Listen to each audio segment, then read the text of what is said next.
Bismillah, alhamdulillah, salatu wassalamu ala rasulullah Muhammad bin Abdullah wa ala alihi wa sahbihi wa man ba'd. Kita lanjutkan lagi dalam membaca kitab Adabut Talib ma'a Syaikhihi. Adab seorang penuntut ilmu bersama gurunya. Baik, terakhir kita masih dalam pembahasan sebab adanya kitab ini, sebab ditulisnya kitab ini.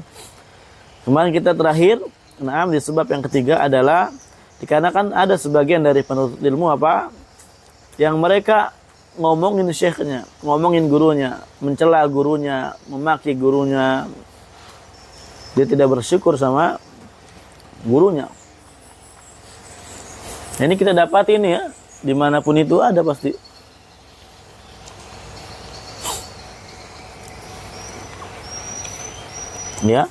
Bahkan ketika kita di mahat, kita belum pergi dari mahat tersebut, ada aja yang mencaci maki, ada aja yang mencela gurunya dari segala aspek, ada aja.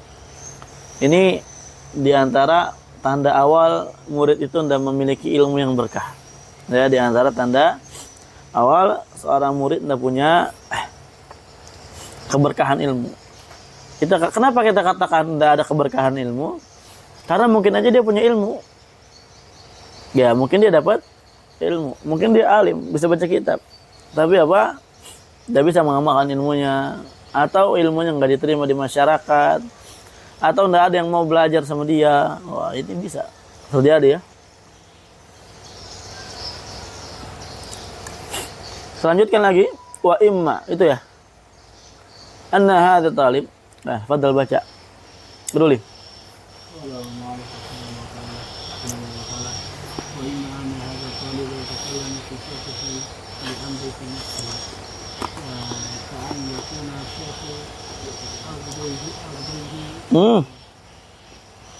Aghdabahu salah cetak nih.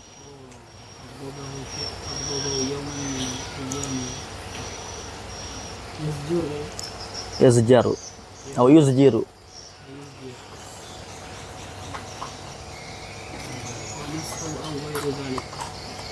Baik. Sebabnya seorang talib dia mencela gurunya adalah di antaranya li amrin fi nafsi.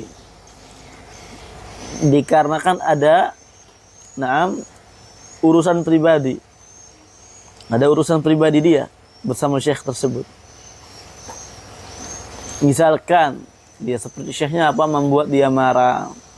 Di suatu hari talib ini marah disebabkan syekhnya. Anda tahu sebab marahnya apa? Mungkin karena dinasehatin, atau karena gurunya terlalu galak, atau karena gurunya memang sangat tegas sehingga dia kesal sama syekh tersebut, sama guru tersebut, sehingga dia katakan, diomongin. Ini terjadi sebelumnya, Dan antum, bagaimanapun keadaan guru antum, mau dia galak, mau dia tegas, antum harus sabar. Kalau dapat yang baik, alhamdulillah, fadlu minallahi yu'tihi man yasha. Tapi kalau tegas, itu tetap guru antum. Galak tetap guru antum. Seorang murid itu harus bisa bersabar dengan sifat gurunya. Dia disebutkan di dalam kitab Khulasat Ta'dhimil Ilmi, seorang murid itu butuh bersabar dengan sifat gurunya. Untuk melihat Al-Imam Al-A'mash, beliau memiliki keunikan, beliau kibarut tabi'in, A'mash ini memiliki keunikan perbuatan yang terkadang ini perbuatannya sangat gorib, perbuatan yang aneh, yang terkadang kita nggak pikir, kok bisa kayak gitu Di antaranya Imam A'mash ini, beliau ketika belajar itu biasa suka meludah, buang ludah ke kanan atau ke kiri. Intinya nih tempat harus dikosongkan. Kadang-kadang aja gitu kan. Kenapa? Nah dulu kan nggak kayak sekarang masjid kan. Nah suatu saat apa ini muridnya tetap bersikeras, tetap ingin duduk di samping. Imam Ahmad ini buta, ya, Sulaiman bin Mahran ini buta, ini muhadits qawi, ya imam. Karena butanya imam, nah ini Talib ini bandel sekali, malah tetap duduk di situ. Dipikir apa? Imamnya buta, udah lihat, gitu kan? Yang buta juga kadang masih apa? Ada ngerasa gitu kan, pergerakan di sampingnya. Barulah ketahuan ada di sini. Dan enggak, syekhnya dari awal belajar. Dari awal belajar sampai akhir belajar, hadatsana fulan. Cuh. Diludahin nih. Terus udah terus ke dia. Dan belajar zaman dulu enggak kayak zaman sekarang, ya. Cepat sebentar. Zaman dulu bisa 3 jam, bisa berapa jam. Bayangin selama itu diludahin. Dan dia enggak berani pindah. Kenapa? Karena di antara sifat tegasnya A'mash kepada para muridnya, ada sedikit suara kayak gini. Subhanakallahumma bihamdik, asyhadu kabur langsung. Nah, muridnya sama sekali tidak ada pergerakan, sama sekali nggak ada berisik, nggak ada kayak gini. Kayak gini aja nih. Oh, itu udah kabur. Jadi di zaman dulu kalau pada hadir, ini yang hadir nih para imam-imam nih di majelis Imam Ahmad. Kalau hadir jangan sampai ada yang berisik. Kenapa? Karena takut hadisnya kepotong. Sanadnya kepotong. Takutnya nanti apa? Dhaif hadisnya. Yang harus sesuai jadi dhaif. Tahu antum? Nah, karena diludahin, dia enggak bisa pindah dan enggak berani pindah. Ini murid-muridnya lihat. Awas ente pindah ente ya. Ente pindah nih sebab ente nih. Ini hadis dia imam kabur, ini hadis kita kepotong nih. Ini udah pindah dia sampai selesai. Banjir tadi. Ya. Nah, ini diantara ketegasan para ulama terdahulu. Ini sedikit gambaran, ya. Ketegasan para ulama terdahulu. Apakah setelah ini dia baper? Udah, ya, gua kagak mau ngaji lagi Imam Ahmad. Diludain. Enggak ada. Antum enggak ada kayaknya yang pernah diludahin sama guru-guru antum. Enggak ada yang pernah dicaci maki, enggak ada yang pernah dihukum dengan hukum yang keras. Apa yang menyebabkan kita terus mencela guru kita? Ya. Yang sebenarnya kalau umpamanya guru kita bersifat tegas, sah-sah saja. Dalam rangka mendidik antum supaya jadi baik. Betul enggak? Ini kita harus berpikir, pola pikir kita itu harus betul-betul terbuka, jangan sempit di dalam kita memandang sesuatu. Lebih lagi antum sudah besar, ya. Ada yang sudah kepala 2, kepala 3, bentar lagi kepala 3 nih. 30 tahun bentar lagi kan. Artinya apa?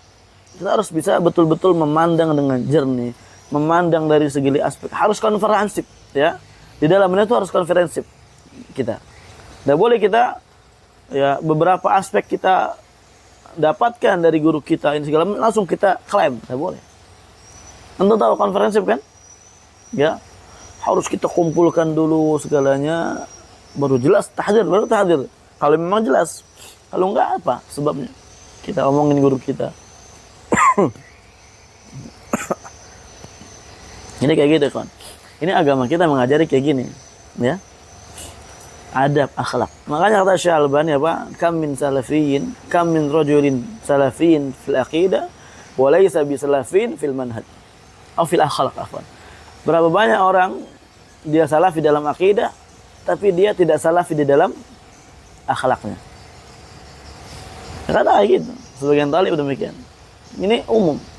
Dan talib lebih khusus lagi. Harus betul-betul dia ambil akhlaknya, adabnya, sebagaimana para ulama salaf. Sabar. Lihat Qatadah. Qatadah siapa? Perawi hadis. Pemegang sanad. Sahabat Nabi. Enggak, salah. Atau apa aja dijawab. Nabi Qatadah. Rabi Allah tadi. Hah? Baru tadi. Wasat. Ya. Tabi. Dia tabi'in tapi tabaqahnya usta. Ikrimah kibar ya. Ikrimah kalau nggak salah. Muridnya siapa? Ibnu Abbas. Ikrimah muridnya siapa? Ibnu Abbas. Abbas. Ketika belajar Quran dengan Ibnu Abbas, dicancang, diikat kakinya. Antum ada pernah diikat kakinya?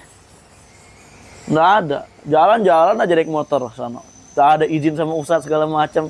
Kepentingan pribadi padahal. Kalau kepentingan mahat, labas, ahlan, marhaban. Kepentingan pribadi, gas jalan. Ya. Nggak ada pernah dicancang. Nggak ada pernah diikat. Nggak ada pernah ditahan-tahan. Segitunya tapi masih tetap kadang ustaznya dicela. Ya Allah. Ada kisah lagi menarik dari 3 imam. Pertama Imam Ahmad bin Hanbal. Kedua Ahmad Al-Misri kalau nggak salah. Ketiga imam siapa? Dia juga muhadits kuat. Ketika dia lagi lewat di suatu tempat, ini teman Imam Ahmad di semua. Dia lewat tempat seorang ulama muhadits juga besar, ya, imam di dalam hadis. Nah, ini Imam Ahmad Al-Misri kalau nggak salah. Kita berkata kepada Imam Ahmad bin Hanbal dan yang lainnya bertiga nih, yuk kita ke tempat imam itu yuk. Kita ke tempat syekh itu, kita tes dia. Ya, kayak kita tes. Ya mereka iya aja tapi nggak berani. Imam Ahmad nggak mau, imam ini nggak berani gitu kan? Ya. Akhirnya ada yang ngetes. Wah imam, tahu nggak hadis gini? Lah. Tahu nggak hadis gini? Lah. Imam ini mulai sadar bahwasanya dia dites. Oh, ini kurang ajar ini saya dites ini. Pertama apa? Langsung dikatakan, apa ini? Kayak gini. Adapun antum orang yang tidak akan melakukan demikian. Ini bertunjuk kepada yang satu lagi, Anda lupa namanya. Adapun antum Ahmad bin Hanbal, antum terlalu wara untuk melakukan demikian. Adapun antum, inilah antum, ditendang kepalanya langsung. Didepak langsung. Karena berani-berani kurang ajar. Ya. Ada ini sebagian riwayat disebutkan kayak gitu. Tapi tidak ada antum pernah ditendang sama guru antum.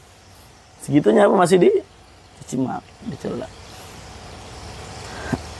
Ini sebab pertama. Fadal lanjut. Ya, kita adab agak lama karena kan anak kayaknya ntar nggak full ngajarnya. Mau ini istirahat dulu. Fadal. Baca.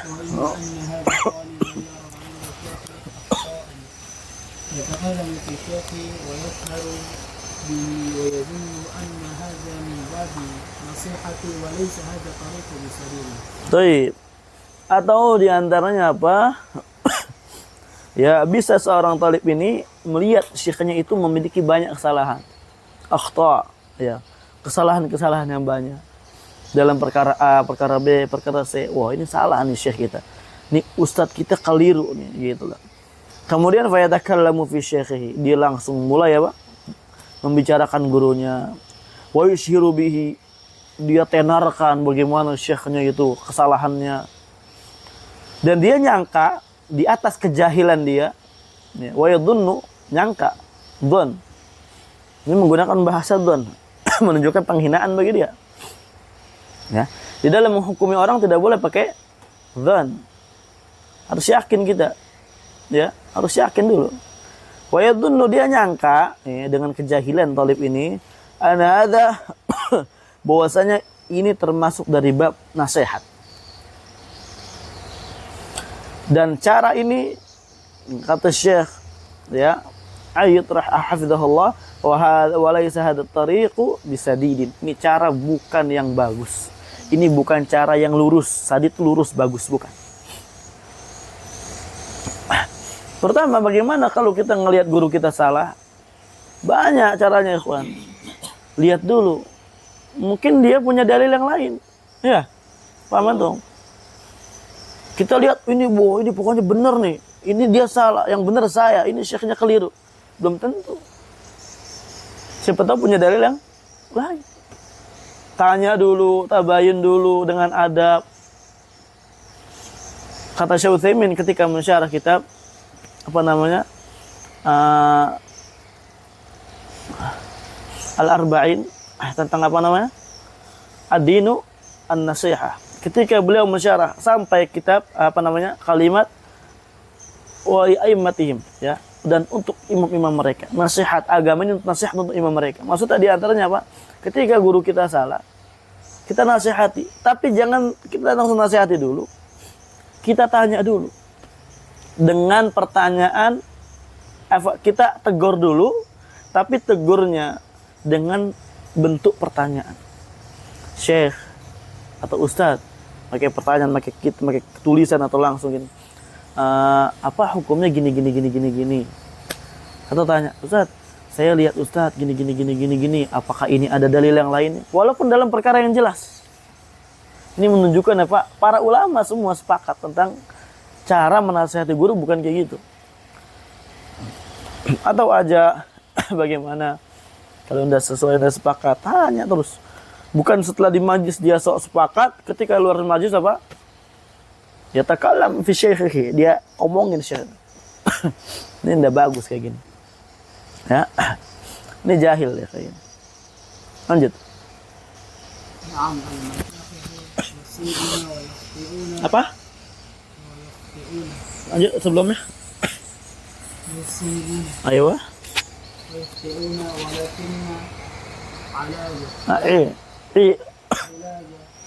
علاج الخطأ يكون بطرق Ya apa? Turukin lah. بطرق حكمية ومنها Biturukin.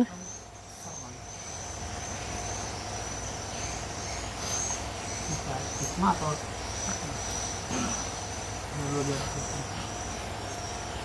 Salah cetak lagi atau bagaimana dia? Hikmah harus ya. Bituruki hikmah mungkin gitu ya harusnya. Allah alam. Lanjut. ومنها النصح سرا Si. سرا Lanjut. ومنها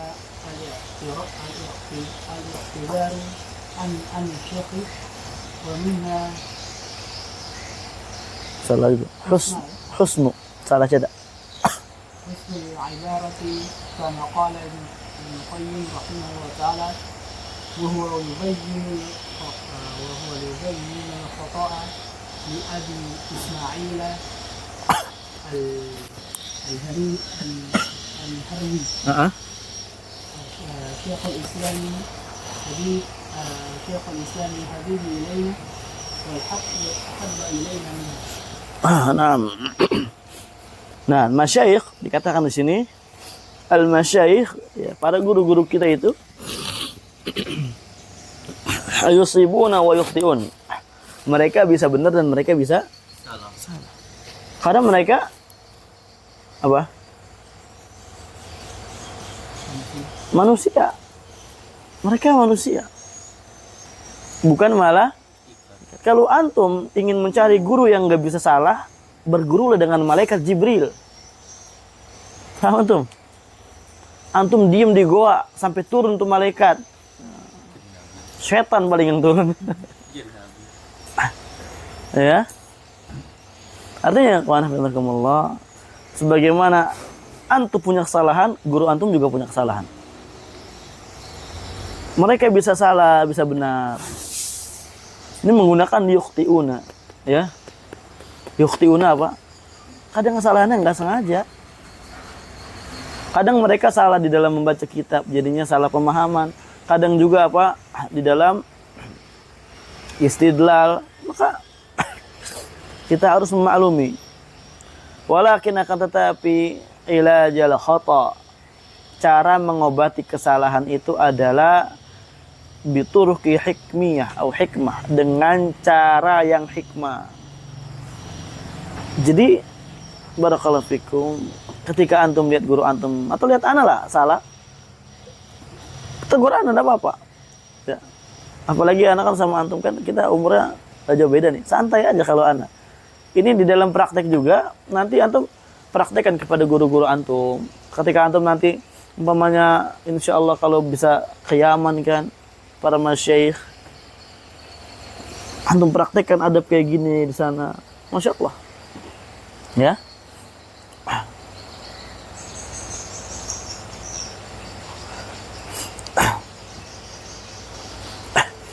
Wa minha, di antara cara yang hikmah adalah an-nashu sirran. Kita nasihati guru kita diam-diam, sirran, bukan di depan halayak ramai. Ya, bukan di depan umum. Ajak ngobrol pribadi, ngobrol berdua gitu.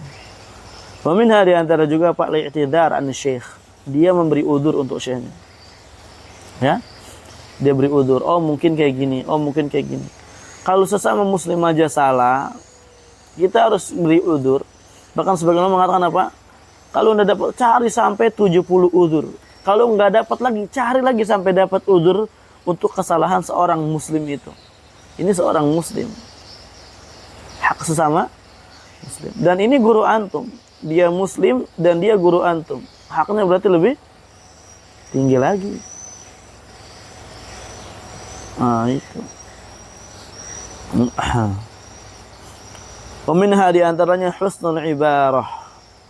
Kita ungkapkan dengan ungkapan yang baik. Ya bukan apa? Ustaz, antum tuh tadi salah gini-gini. Ya Allah. Ustaz, antum gini-gini. Antum mana ininya, Ustaz? Ininya. Oh, ya Allah, pelan-pelan, santai. Ya. Jangan kayak mau demo. Dan kayak mau demo. Kama qala Ibnu Qayyim rahmatullahi alaihi, sebagaimana dikatakan Ibnu Qayyim rahimahullah, wa huwa yubayyinul khata' li Abi Ismail Al-Harwi. Beliau ya ketika menjelaskan kesalahan Abi Ismail, beliau berkata apa? Syekhul Islam habibun ilaina. Syekhul Islam, ya. Syekhul Islam, ya. Syekhnya Islam. Habibun ilaina. Saya cinta, kita cinta kepada dia. Kita tuh cinta karena Allah Azza wa Jalla kepadanya. Wal haqqu ahabbu ilaina minhu. Akan tetapi kebenaran lebih saya cintai dibandingkan beliau. Tuh lihat, dengan ibarat yang demikian. Ini berjalan di setiap zaman dari ulama-ulama salaf. Mereka mengamalkan adab. Bukan cuma perkara akidah kita pelajari, ilmu alat nahu bagus, soroh bagus, usul fikih bagus, musalah hadisnya bagus, adabnya nggak bagus, buat apa? Ya, nggak penting itu. Nah, fadal. Gantian, Ki. Nang santri lama suruh gantian, siapa yang baca? Atau Ki?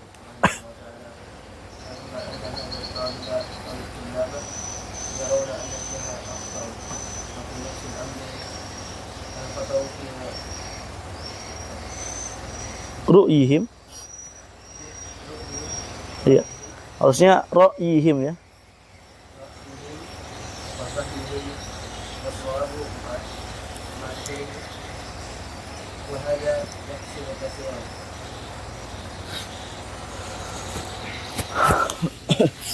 Nah, wa imma, dan bisa jadi juga apa? Bahwasanya talib ini atau para tulab yang ada, mereka ya melihat bahwasanya syekh itu salah. Wa fi nafsil amr al khata'u fi ra'yihi wa fahmihi. Dan di dalam perkara yang sama yang dia anggap salah, ternyata pendapat dialah yang salah. Pendapat mereka lah yang salah. Pemahaman mereka lah yang keliru. Dan kebenaran ternyata itu ada di syekh, ada di guru kita. Betul. Wa hadza yahsulu katsiran, dan ini sangat sering sekali terjadi. Betul enggak, ikhwan? Ya. Asal syekhnya dicaci maki, dicela ini segala macam itu dan terus dicela. Padahal apa? Yang salah siapa? Muridnya ternyata yang salah. Ini banyak kayak gini. Ya. Udah paham-paham, syekhnya disalah-salahin. Ya Allah. Na'udzubillah. Lanjut, Ki.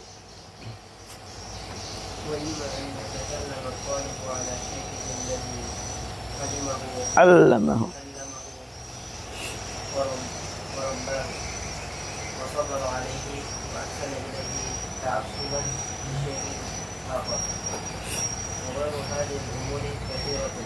فاتقوا الله يا طلبة العلم في حق مشايخكم ومعلمين لأكون مشاركا في هذا الباب وأكون نافعا في الدنيا والآخرة بإذن الله والله المستعان. Baik. Dan di antara sebabnya juga Pak, talib ini ya, ngomongin syekhnya. Yang malah syekhnya dia apa? Syekh yang mengajari dia, yang mentarbiyah dia, ya, yang mengajari dia tentang ya kesabaran, tentang apa segala macam. Syekh yang ngajarin dia tiap hari. Setelah itu apa setelah lulus mahat diomongin. Bahkan kebanyakan sebelum lulus mahat udah diomongin gurunya. Ya Allah. Kalau ngomongin perkara yang baik sih enggak apa-apa. Kebanyakan perkara yang apa? Yang buruk. Padahal kebaikannya banyak. Guru kita kebaikannya banyak ya kawan? Banyak guru-guru antum kebaikannya. Ngajarin kitab nih, antum diajarin usul salasa, paham. Itu kebaikan. Ya, antum paham tauhid yang benar, akidah yang benar bagaimana. Seandainya enggak diajarin, bagaimana antum? Udah nyembah kubur antum. Udah menjadi kalangan orang-orang musyrikin. Ya. Menjadi kalangan orang-orang yang dia tidak paham agamanya, sehingga dia ke kuburan minta kuburan, musyrik. Kafir dia. Tapi antum dengan sebab diajari kitab tauhid, salasa, qaidul arba, nawaqidul Islam, atau kitab fikih, kitab-kitab yang lainnya, masya Allah. Ini syai'un katsir, kebaikan yang sangat banyak. Betapa banyak orang yang udah diajari kayak gini. Antum lihat pemuda-pemuda lainnya, ya, yang udah belajar. Yang kalau malam tuh di Kandilo, banyak anak-anak muda itu, udah paham mereka ilmu, udah paham mereka apa itu syirik, nggak paham cara sholat yang baik bagaimana, nggak paham musola hadis. Ini guru antum mengajarkan kebaikan yang sangat banyak. Antum bandingkan aja sama orang-orang yang udah belajar, supaya antum sadar kebaikan yang diajarkan itu sangat banyak. Kok bisa-bisanya kesalahan yang sangat kecil sedikit diungkit-ungkit, dilihat-lihat. Mafhum? Nah ini jangan sampai kayak gitu. Wa ghairu hadhil umur katsira. Dan selain daripada perkara yang disebutkan itu sangat banyak. Ya, sangat banyak sebab talib itu ngomongin gurunya. Maka bertakwalah Anda kepada Allah wahai para talabul ilmi di dalam hak guru-guru kalian dan pengajar-pengajar kalian. Nah, tiba-tiba ini di akun yang musyarikan fi hadzal bab. Ya, beliau mengatakan ya supaya saya memiliki atau namanya bisa bersedikat, memiliki kontribusi di dalam bab ini ya supaya juga bermanfaat untuk dunia akhirat dengan izin Allah Azza wa Jalla. Makanya saya menulis kitab ini, mungkin gitu ya. Makanya saya nulis kitab ini supaya apa? Saya ada kontribusinya di dalam membahas bab ini, kemudian supaya bermanfaat di dunia dan di akhirat dengan izin Allah Azza wa Jalla. Allahul musta'an. Lanjut nggak? Hah?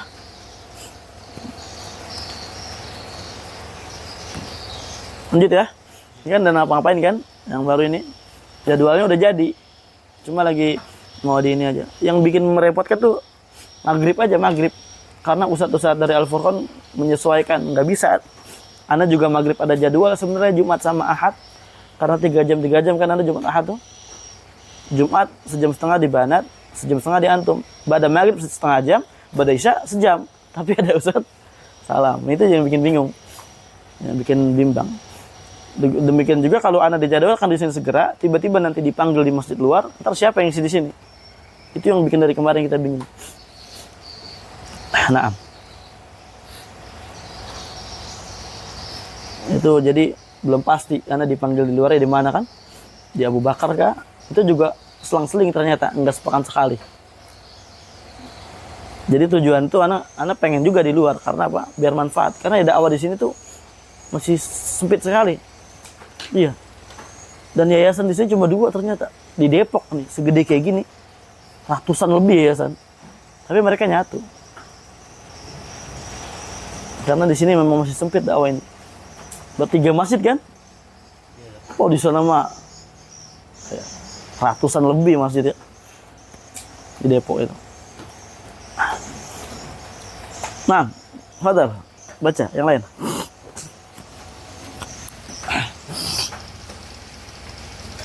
Kalau Malik rahimahullah taala wallahu khairu al-ilmi wala ta'ala ya ayyuhallazina amanu idza qila lakum tafassahu fi majalisi fafsahu yaqulu lakum wa idza qila anshuru fanshuzu yarfa'illahu allazina amanu minkum wallazina utul ilma darajat wallahu ma ta'lamun. Baik. Sekarang sebelum kita lanjutkan apa aja adab seorang thalib kepada gurunya, Syekh ini memberikan dulu pemahaman kepada kita. Thalib itu ketika dia belajar serius, ketika dia ingin mendapatkan ilmu, maka Allah akan angkat derajat dia. Jadi dimotivasi dulu nih, keutamaan belajar ilmu apa sih gitu kan. Sehingga dia nanti ketika telah paham keutamaan belajar ilmu, keutamaan apa itu ilmu, dia itu akan terus semangat belajar, akan terus semangat cara mendapatkan ilmu, apapun caranya, bagaimanapun keadaannya dia terus semangat, bagaimanapun dia nanti harus beradab sama gurunya, ya. Naam.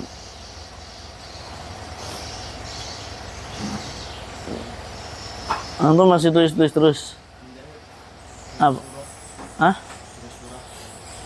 Serius? Masya Allah.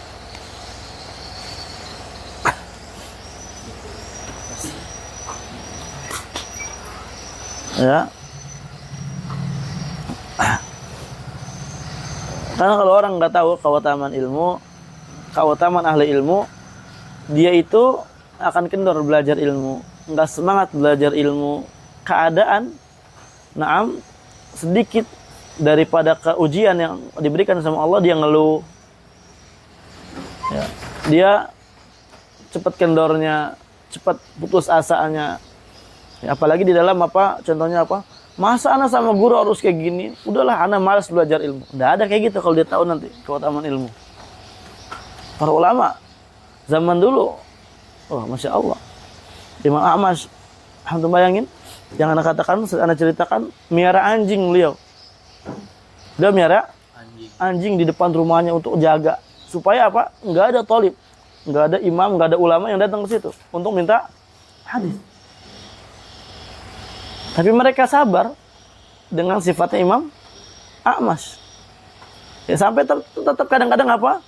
Ya, para ulama, para imam, para ulama ini nekat tetap ke rumah Imam A'mash kadang. Ketika anjingnya tidur apa? Nyelinap diam-diam.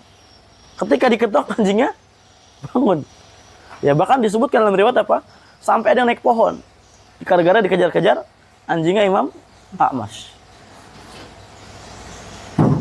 Dan diceritakan juga pada suatu saat beliau nangis. Terus nangis. Nangis Imam A'mash nih. Kaget kan? Para murid-muridnya kaget. Ini kenapa imam ini nangis gitu kan? Wahai imam, lima bakait. Kenapa kamu nangis? Apa kata imam? Qad mata man kana ya'muru bil ma'ruf wa yanha 'anil munkar. Sungguh telah mati yang biasa memerintahkan kepada kebaikan dan melarang kepada keburukan. Maksudnya siapa? Anjingnya Imam A'mash. Maksudnya anjingnya beliau mati nangis. Sedih karena apa? Nggak ada yang ngejar-ngejar talib hadis lagi. Itu kan dalam rangka nguji juga kan. Itu yang tersifat beliau supaya ujian buat talib hadis. Sekarang miara anjing jelas nggak keharamannya? Hah? Beliau mujtahid. Ya. Memang khilaf ulama betul. Malikiyah mengatakan tidak haram. Makanya kalau antum lihat daerah-daerah yang dia tuh di Maliki apa namanya? Maghrib sana yang Maliki, itu ada aja banyak yang muslim bawa-bawa anjing gitu kan. Tapi kalau miara anjing di rumah itu ada hadis jelasnya. Setiap hari kurang 1 qirat gitu kan. Nah, Imam Ahmad mujtahid. Beliau tuh Imam Ahmad ini ya memiliki pandangan sendiri. Dan mungkin juga apa beliau di sini bukan untuk jaga rumahnya, bukan untuk rumahnya, tapi apa? Di halamannya. Sekarang maksud ana sampaikan di sini, tidak ada mereka yang mencela Imam Ahmad gara-gara miara anjing. Tidak ada. Padahal jelas nggak? Sangat jelas loh ini. Masya Allah, lihat adab para ulama zaman dulu kayak gimana. Nah, di sini Allah berfirman tentang diangkatnya derajat orang yang berilmu. Ya ayyuhalladzina amanu idza qila lakum tafassahu fil majalis fafsahu yafsahillahu lakum. Nah, ini syahidnya ya. Wa idza qila anshuzu fanshuzu yarfa'illahu alladzina amanu minkum.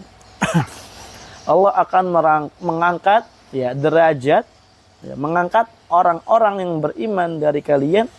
Walladzina utul ilma darajat, dan orang-orang yang diberikan ilmu oleh Allah Azza wa Jalla beberapa derajat. Artinya apa ya kawan ayat ini? Ayat ini bukan menjelaskan bahwasanya orang yang beriman derajatnya sekian, orang yang berilmu derajatnya sekian. Lah. Ini syai'ain mutalazimain. Ini suatu perkara yang harus ada, yang pasti ada di dalam ya satu orang, tidak bisa terpisahkan. Artinya apa? Tidak mungkin dia beriman kecuali dia punya ilmu. Paham? Tidak mungkin dia beriman kecuali dia punya ilmu. Artinya apa berarti?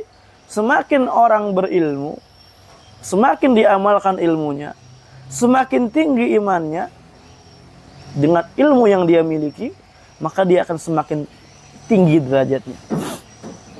Kullama zdadal ilm wazdadal iman izdadatid darajat. Kata para ulama. Setiap kali ilmunya bertambah dan imannya bertambah, maka derajatnya akan Allah Azza wa Jalla tambah terus. Ini namanya baru kemurnian apa namanya? Derajat yang hakiki. Ya, kehormatan yang hakiki, bukan kehormatan yang idhafi, yang majazi. Di hadapan orang kita dihormati, tapi di hadapan Allah kita dicela. Nah, ini alhamdulillah. Ini pertama, ya, ayat pertama yang menjelaskan kepada kita semua tentang keutamaannya seorang menuntut ilmu agama. Maka kalau antum banyak sekali orang-orang yang dia itu apa? Ingin mendapatkan derajat tinggi, ingin mendapatkan apa namanya? Ingin mendapatkan apa? Penguasaan gitu kan? Ingin memiliki, dihormati sama orang. Mereka di dalam mendapatkan demikian, mati-matian na'udzubillah. Iya enggak? Misalkan calon wali kota, ketika dia ingin mendapatkan kedudukan supaya jadi wali kota, apa yang mereka lakukan? Nungguk. Ya. Serangan fajar, ya, serangan fajar diserang. Duit sogok. Berapa uang habis tuh ya? Hah? Lebih. Bisa miliaran habis mereka. Makanya ada sebagian orang apa? Yang dia udah nyalon tapi tidak dapat. Stres gila. Ya. Mereka tuh wah, banyak sekali usaha yang mereka lakukan. Mereka pura-pura jadi baik, mereka tawarkan ini, tawarkan itu segala macam supaya mendapatkan ini nih, kedudukannya. Mendapatkan kedudukan ya umpamanya wali kota dan semisalnya. Pakai uang yang banyak. Padahal derajatnya hanya di depan manusia, tingginya hanya di depan manusia. Tapi dia tidak tinggi di hadapan Allah Azza wa Jalla. Maka antum kalau orang mau dia tentang perkara dunia kayak gini aja dia sangat semangat, mengorbankan apa yang ada pada diri dia. Masa antum untuk tinggi di hadapan Allah nggak mau berkorban? Dan padahal berkorbannya nggak perlu pakai uang yang banyak. Cukup kita salurkan tenaga kita aja, fokus belajar ilmu, fokus hafal Quran, murojaah. Udah pakai uang miliaran, sebulan cuma seberapa. Bahkan apa namanya uang makan di sini ya anak katakan tidak sebesar SPP di luar sana. Ya. Jadi mungkin SPP besar di sana ya gaji guru mungkin. Ikhwan, kayak gitu ikhwan, ya. Masa kita nggak semangat? Maka dikatakan para ulama apa? Hana lupa ibaratnya gimana? Semangatlah kita di dalam beribadah, di dalam belajar ilmu, di dalam ketaatan, sebagaimana ahlul maksiat semangat di dalam kemaksiatan mereka. Mereka ini orang-orang di situ semangat mereka sampai jam berapa? Jam 12. Bahkan anak kadang kalau tidur jam 12, bahkan setengah 1 anak pernah masih dengar musik. Saking semangatnya mereka tuh bermusik. Ada kita belajar sampai setengah 1? Nggak ada. Ya. Mereka nongkrong dari pagi sampai pagi lagi. Semangat. Rokok, gitaran, semangat mereka. Ada kita semangat kayak gitu belajar dari pagi sampai pagi. Nggak ada. Minimal kita apa? Bisa semangat ya. Nah, di sini ada tempat alhamdulillah bersyukur antum kepada Allah. Ada yang ngajarin. Silsilahnya insya Allah ini mulai jalan nih sekarang nih. Lihat silsilah kita jalan alhamdulillah. Taisir pen selesai. Baik lanjut insya Allah. Usul fikih udah setengah. Lanjutnya warakat insya Allah. Setelah selesai Ibnu Aqil, ya kita akan lanjutkan apa? Usul tafsir insya Allah. Silsilah kedua karena silsilah pertama udah antum ambil. Udah diambil sama Ustaz Nasir. Nanti kita langsung kalau enggak pakai kitab Syekhul Islam Muqaddimah fi Usul Tafsir, kita langsung Al-Qawaidul Hisan. Ya. Jadi kan ini Masya Allah. Sarankan antum terus semangat belajar ilmu. Jangan antum kendor. Lihat mereka yang bermaksiat. Jangan kalah kita. Mereka mau ke neraka semangatnya mau kayak gitu. Kita mau ke surga semangatnya kendor. Wal'iyadu billah. Betul enggak? Nyata enggak gitu? Nah, wallahu a'lam bishawab. Semoga yang sedikit ini bermanfaat. Jazakumullahu khairan katsiran ila huna walhamdulillahi rabbil alamin.